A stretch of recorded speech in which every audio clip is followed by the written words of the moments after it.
Be the star you are. You are the star. Positive, uplifting, life-changing talk radio. It's the Power Hour on StarStyle. Be the star you are. Now, back to the show with the Oprah of the airwaves, Cynthia Brian. Look for the signs. Well, thank you for staying with us here on StarStyle, Be the Star You Are. It is always a pleasure and a joy to share this hour with you. Well, it is often said that God works in amazing and mysterious ways, and whether you are a person of faith or a non-believer, you will be inspired by Betty Collier's life journey that she chronicles in her new book, Living Inside the Testimony. Welcome, Betty, to StarStyle, Be the Star You Are. Hi, thanks, Cynthia.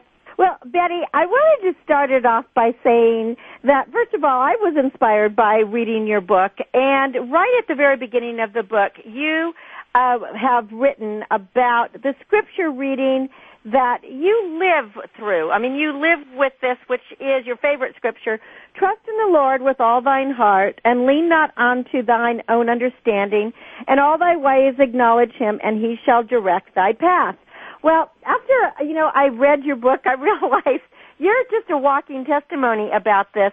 And what you've written in your book is what's happened to you throughout your life by really just walking the talk and trusting in God. Well, but for those listeners who don't understand what living inside the testimony actually means, what do you mean by the testimony?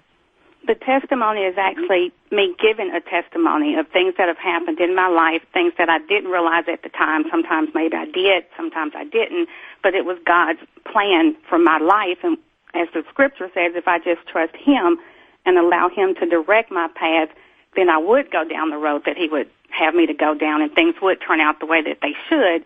And that's really based on the faith to believe that that's actually what's going to happen. And when I wrote the book, as you say on the cover of the book, it's not your plan, it's all part of the master plan. Actually, the master's plan, and master meaning the Lord. Right, exactly. So it's like a catch-all word. It could be a master the plan. masters with an apostrophe S. Well, first of all, I thought the story of you meeting your husband in middle school, and then after he had his accident, or it wasn't quite an accident, he was hit over the head and almost died, then you realizing that he was the man and you getting married. That is an amazing story because not many people meet the love of their life when they're children, and they end up spending the rest of their life together. Well, and we've been married for 24 years, so yes, that is a testimony, another testimony as to how God directed our path to be together. But had it not been for that head injury, I don't know if we would have been together. So that, I believe, was still all part of his plan to get us to the point to where we are now. Well, and also part of that plan is the fact that he survived that head injury, because from what you said inside in your book, Living Inside the Testimony, is that at first when he was hit over the head, he was rushed to the hospital. They sewed up the stitches, even though he was throwing up and had a headache or a bad headache, was sent home. But had his sister not realized that something else was wrong, he probably would have bled to death or died because he had a blood clot. He would have died because it was actually an epidural hematoma, and those left untreated will result in death. So he had to have the emergency brain surgery to remove that blood clot that was pressing on his brains. But when he went to the first hospital, they didn't check him for all that. And like you said, his sister, she's a nurse, and she was checking on him that night, and she knew that something was wrong. It was getting worse. So when he went to the second hospital, they did the CAT scan, found the bleed, and it immediately took him off to surgery right then to remove that clot. So that God had blessed him through that. That's a testimony that he has, I guess, that he doesn't really share, so I share it for him.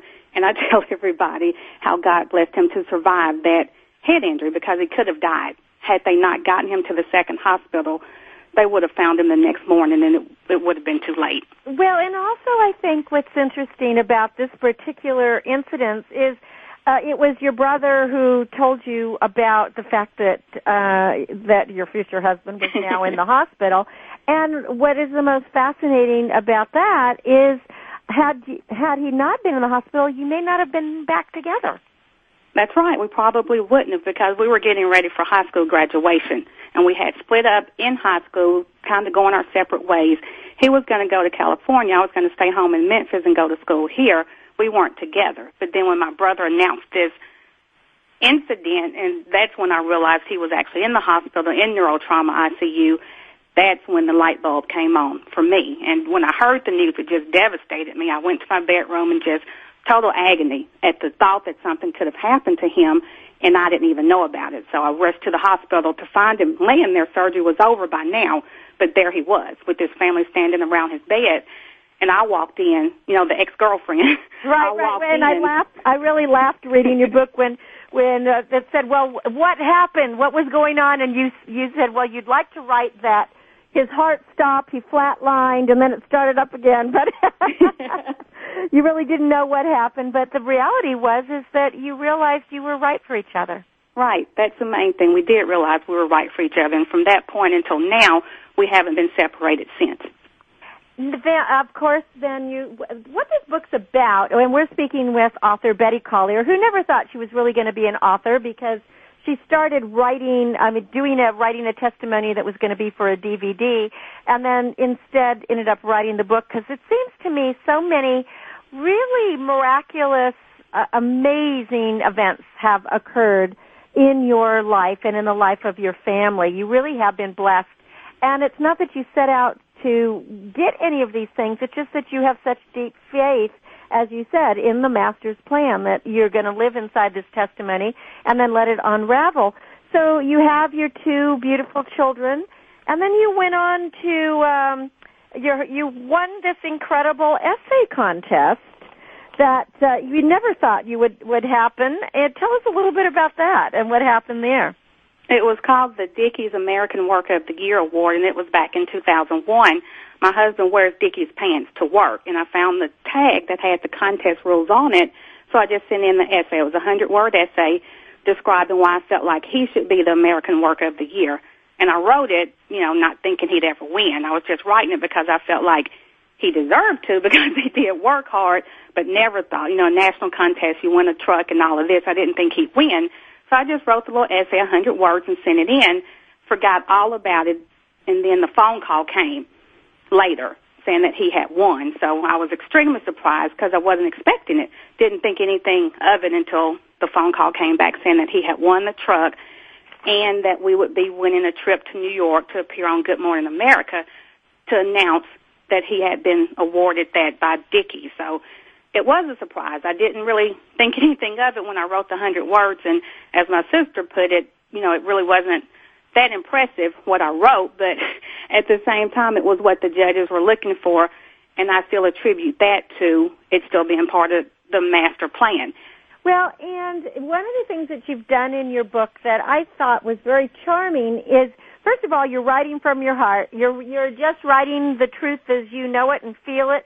And you actually put a copy of the instructions, the entry in the book, and then the words that you did write. And whether what you wrote was, incredible prose or not, that wasn't the point. The point is that you ended up winning this award. And I thought it really goes to show how important it is to believe in yourself too, and to follow through. I mean, I laughed again. There was many times that I laughed at things in your book, that how he had, bought these new pants, left the tags on the dresser, and your first inclination as you picked it up when we're tidying up was, why isn't he cleaning up after himself? And then you realized, wow, this was like another message from God that you're supposed to enter this.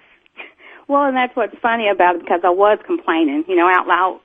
Not out loud because I was at home by myself, but I saw the tags and thinking, he should have just thrown the tags away. Why'd I have to pick up behind him? But it was left there for a reason. I never would have known about the contest had he not bought the pants, and then had he not left that tag on the dresser. So when I read it, still, I didn't think, like I said, anything of it, but there were the tags with the instructions for the contest, so I just sent it in anyway. Well, I'm a huge believer in entering contests. Be the Star You Are has an essay contest going on now, so anyone can enter. I wish I could say you could win a truck. That was a great gift. Oh, I know, it was. Especially since he's a landscaper. It was like the perfect, it was the perfect gift for the perfect occupation, wasn't it?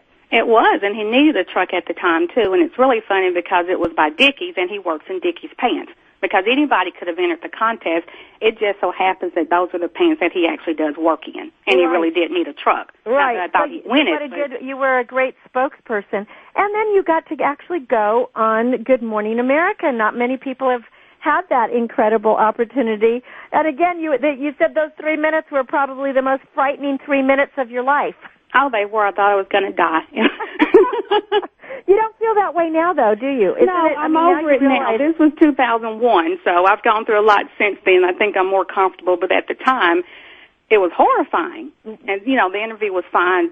It was with Charles Gibson on Good Morning America, and he was great. He made it so easy. We just sat there on the sofa and chatted with him. Right. And that's the key. You just have a conversation. I know, that's all it was, just a conversation with him, not realizing or thinking about all the people that were actually listening to it. Well, you can't think about all the people because it's only important that one person is there and that person was you. So what a great thing. Now,